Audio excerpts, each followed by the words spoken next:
So if there's one thing that money can't buy, I would say it's loyalty. The only instance where money doesn't work as a replacement for time spent is in relationships. If you have a relationship that's built off the foundation of finance, you're doomed to fail, right? And that's the foundation that Tekashi 6ix9ine decided to build his relationship with 9Trey off of. You could even call 9Trey gold diggers in this instance because that's essentially what they were. That isn't to say that they didn't help build the wealth that is Tekashi 6ix9ine, because they definitely did. The whole point was to have Tekashi utilize 9Trey to promote this rough exterior, the exterior that he wanted to be perceived as, the exterior that we know to be false now. So it really threw me for a loop when Tekashi was going on and on in his IG Live video about them being disloyal to him when the foundation of their relationship was very fickle. Money and finances change on a day-to-day basis. I don't know why Tekashi thought that the money spent would be able to maintain his relationship with them, despite how cool their relationship might have been portrayed online. I say it also doesn't work because 6ix9ine is requesting or demanding loyalty from 9Trey, all which happen to be reasons that I deem understandable in 6ix9ine's defense, but didn't have that same courtesy for his own friend who was ordered to take out Chief Keef by 6ix9ine's demand, then to snitch on the same guy that you had try to do the hit on Chief Keef. You can't then preach about loyalty, not only because you participated in something that relinquishes your rights to claim citizen now, it's because you couldn't even be loyal to the man you ordered do a job for you, a man that you claimed was your friend at one point. That says to me that you have no code, you have no ethics, you have no morals, right? Even before this whole situation ended up popping off big for you, you were already promoting a version of yourself that wasn't true. So if you couldn't even be loyal to the true definition of who Daniel Hernandez was, how do you expect loyalty from other people? You're promoting an exterior or an image of yourself that isn't even real. That isn't a justification for any of the things that happened to 6ix9ine during this whole debacle. It's just funny him demanding these things be given to him when he wasn't, willing to give them to anyone else. In watching 6ix9ine's clip, I found out a lot about myself. I found out that I actually am happy to see this dude alive. I found out that I have no static for this individual at all. I found out that just seeing a young dude with a lot of money just makes me happy. Despite the fact that he's promoting himself like an idiot, I'm just happy the guy's alive. Because despite what my mind tells me he deserves, the emotional part of me is glad that he's not 6 feet under. In this live, we can see that Tekashi has a chip on his shoulder. Ironically, that chip that's on his shoulder is because of the disloyalty that he's exhibited over the past couple years, claiming that those who may be viewing him or watching his moves have built up animosity towards him because of what he was able to do and still what he was able to accomplish after doing what he'd done. The funniest thing about this animosity that he calls out is he can't see it within himself. He has an animosity toward those calling him a rat. So he uses numbers as a defense mechanism, attempting to redefine the term rat into something that's almost unattainable, saying that he's a legend for being able to do something so egregious while maintaining his status at the same time. You could never rat like me. You could never do what I did and sell out everyone and still maintain your image at the end of the day. You can never do that. I'm a legend for what I did. But we deflect from the actual argument from time to time, and we get into conversations about his jewelry and about him not being able to beef with other rappers unless they have the same revenue or the same possessions that he has. And that's understandable. I think he gets a W for that. Everyone loves to claim king of a lot, but the actual definition of a king is the most important piece on the board, right? When it comes to chess. While the term importance is completely subjective, right? The prerequisite for becoming a king is first being important in the first place. And that's usually defined by how much relevance you have, how many eyes can see you. By definition, Tekashi wouldn't be too far off the mark by claiming King of New York. The thing that people have to remember and realize that king isn't defined by our definition of moral or our definition of honorable or respectable. King is defined by a few objective terms followed by a subjective one.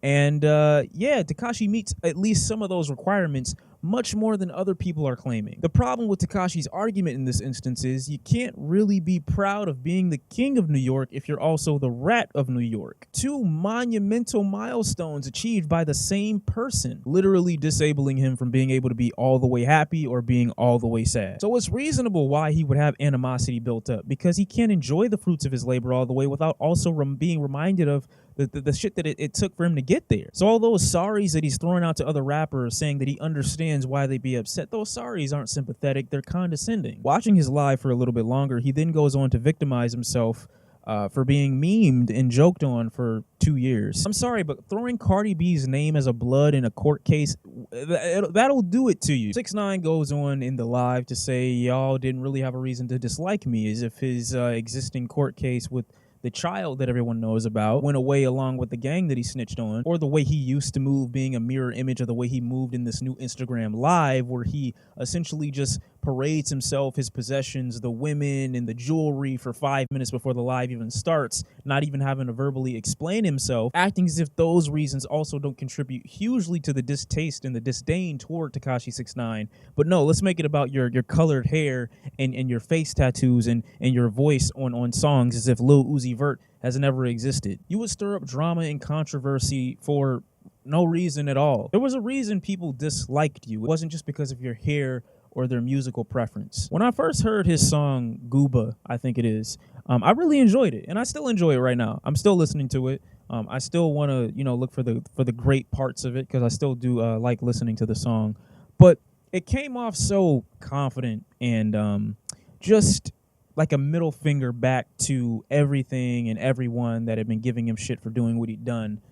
But listening to it more and hearing it in context with this live, it also comes off extremely insecure. Because on the one hand, 6ix9ine is proud of what he had to do because it got him to the position where he's able to confidently say to people that hate him, to people that love him, I did what I did. I got off from 47 years and still got home today early, and I'm still at the top of the rap game. It seems like he did a lot of explaining for that. For someone as so proud as he is, you wouldn't expect him to have to justify or reason with people he claims don't really understand his position. In his defense, he does say in the live that y'all do understand, but you don't want to understand, meaning that we clearly see why he did what he did, but we don't want to acknowledge that we do the same if given the same circumstances. But he also refuses to acknowledge and understand our position in we're not dumb enough to probably lie to be in a gang just so we can look like we're hard for kids that have no idea about that lifestyle in the first place. So you're wrong, Tekashi. We completely understand you, but we wouldn't do that dumb shit because, I don't know, getting on doesn't mean that much to people that have different circumstances. Maybe that was the most important thing to you, which is why you were willing to bet it all for it, but other people probably aren't. I've seen many people also call these people Tekashi's friends, like these are his best friends. They did this for him. They did this together. Look, I've said this before and I'll say it again. If you missed the first part of the video where I said you cannot build a foundation or a relationship off the foundation of finance or off of money, if you were listening to that part of the video, then you know why I believe they were never friends in the first place. You don't pay your friends to defend you. You don't have to pay your friends to defend you. They just have your back because that's the way shit is. You don't have to ask your friend to keep paying you when he gets on because he's got your back regardless. He knows when he gets on, he's taking care of those who had him since day one. But see, Tekashi tried to come up with people who he didn't know since day one. They were never friends. They might have been acquaintances, they might have liked each other, but y'all are acting like if I hit a lick with this dude and I don't really know him that well, that we're immediately bonded by the crime we just committed. If we hit a lick together and we get equal value, why, if I don't know you that well, wouldn't I rob you? Why would I not immediately hit a lick after we both hit a lick? Why wouldn't I do that?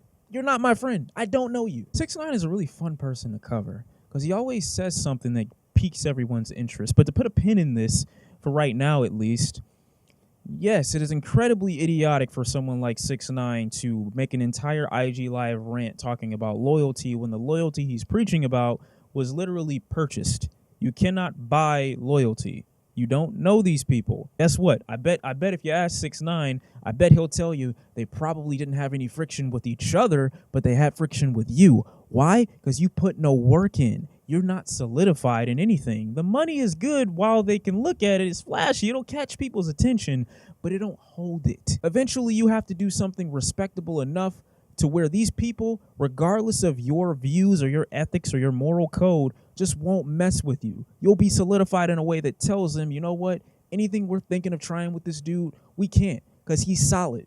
But you didn't prove yourself solid. Your money just proved itself tangible. That's essentially why this whole thing fell apart, because you relied on your finances to get you through.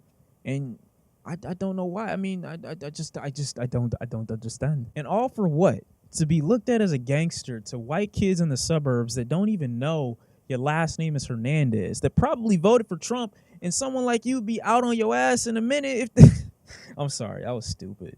That was the dumb joke. This isn't the first rapper that's been caught capping, and it won't be the last. It's probably the first instance of it happening on such a large scale, and the person claiming to be so proud of it. There will be more. There are more currently that you probably don't know about, that I probably don't know about, and that we may never know about. But that's about all I've got. The rainbow-haired Mexican does it again. We'll tune in next time to see what happens on the next episode of Tekashi 6ix9ine. And I'll see you next time. I'm out. Peace.